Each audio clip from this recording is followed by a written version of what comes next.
They found her in the middle of the courtyard, barefoot and trembling, her silk gown torn at the hem and stained with blood that wasn't her own.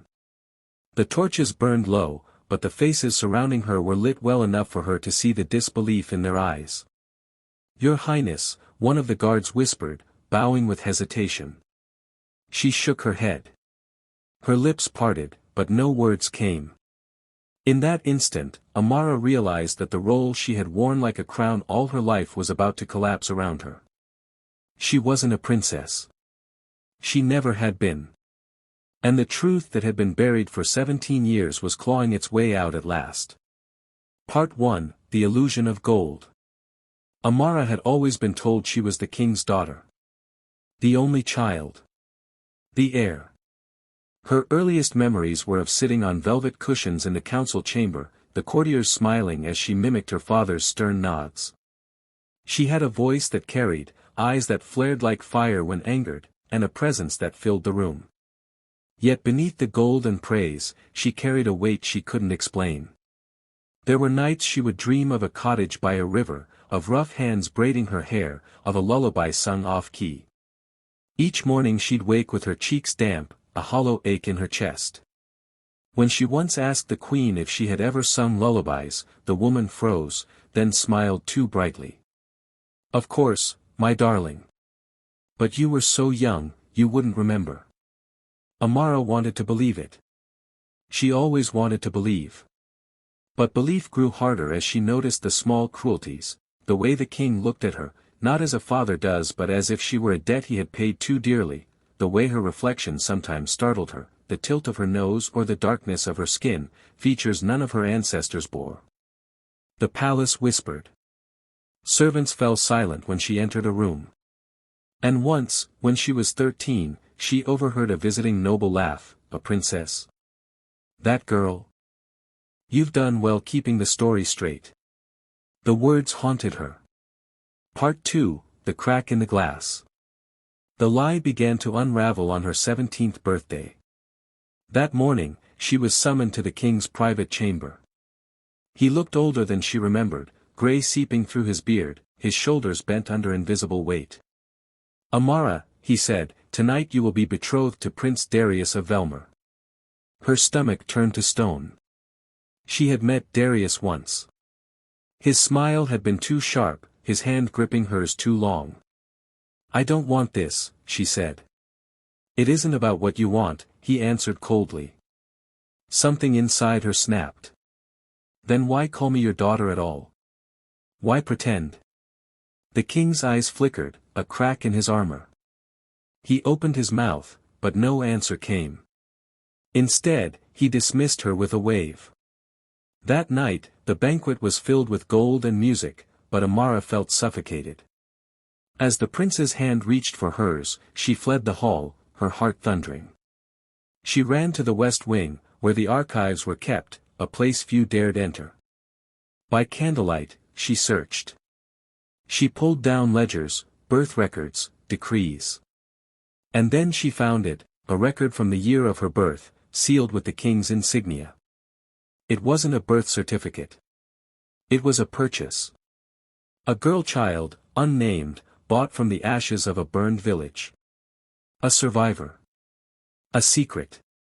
Her hands shook so violently she dropped the parchment. The sound echoed like a scream.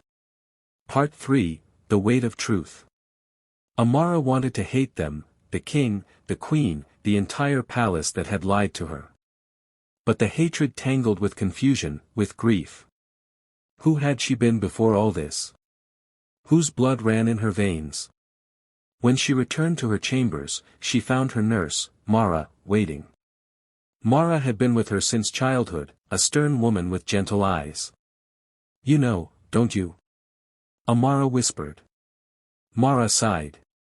"I hoped you'd never have to." Tears blurred Amara's vision. "Why me? Why bring me here at all?" "Because the kingdom needed hope," Mara said softly. "The queen couldn't bear children, and your people, they were desperate for an heir. You were chosen because you survived when no one else did." Amara's heart cracked at the thought of a family she had never known, of ashes and screams she could not remember. She felt like a thief in her own skin, paraded as royalty while her true lineage was erased. And yet, another part of her burned with fury. Chosen? No, stolen. Used. Part 4, A Kingdom in Shadows. The next days passed in silence. Amara played her part, though every curtsy, every smile, felt like glass cutting into her. Darius continued to press his claim, but she recoiled from his touch. Then came the fire. It began in the lower town, a blaze that devoured the wooden stalls and climbed toward the gates. Amara rushed to the walls, watching people scream as they tried to save their homes. The king ordered the guards to protect the palace first. Something inside Amara rose. She couldn't watch. She threw off her jewels, climbed onto a horse, and galloped straight into the smoke. She fought alongside the townsfolk, carrying buckets, pulling children from collapsing homes. For hours, she worked until her arms trembled, her gown blackened with soot. When dawn came, the fire was dying, but the people stared at her with wide eyes. "The princess saved us," they whispered. For the first time, Amara didn't feel like a fraud. Not because of her crown, but because she had chosen who she was in that moment. Part 5, The Betrayal. Her defiance could not go unanswered. 2 nights later, as she walked the palace gardens, she heard voices. Prince Darius and the king. "She's reckless," Darius sneered. "The people love her too much. If they learn the truth." "They won't," the king said sharply. "The marriage will bind her to Velmer, and that will be the end of it." "And if she refuses?" A pause. "Then, cold as steel, then she will be dealt with." The word struck like a blade. Amara's breath caught, her chest tightening. Dealt with. Like an inconvenience. Like an object. She stumbled back, her foot snapping a twig. Both men turned. Their eyes met hers. And the world shattered. Part 6, The Princess Who Wasn't. The guards found her in the courtyard minutes later, barefoot, trembling, her gown torn from her desperate flight. She looked at them, at their bows and murmured, "Your Highness," and she felt hollow. "I am not your princess," she whispered. The words tasted of ash and freedom all at once. The lie had ended. Part 7, The Reckoning. She didn't wait for the king's command. That night, she slipped from the palace, riding hard toward the riverlands. She followed the fragments of memory that had haunted her dreams, the cottage, the song, the voice. In a small village rebuilt from ruin, she found her answer. An old woman with tired eyes looked at her as if she were a ghost. "My child," the woman breathed, collapsing into her arms. Her mother. Alive. Amara wept.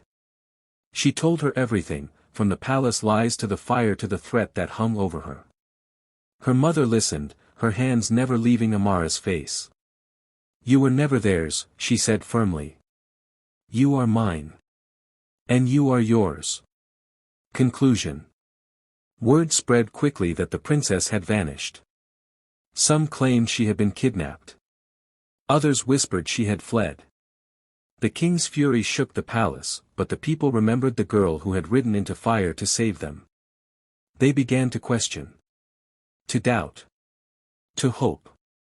Amara stayed in the village, torn between 2 worlds. She was not a princess, but she was not just a peasant's daughter either. She was something new, something unclaimed, forged in fire and lies. And as she stood by the river, watching the water carry away the ashes of the past, she knew her story was only beginning. The crown had never defined her.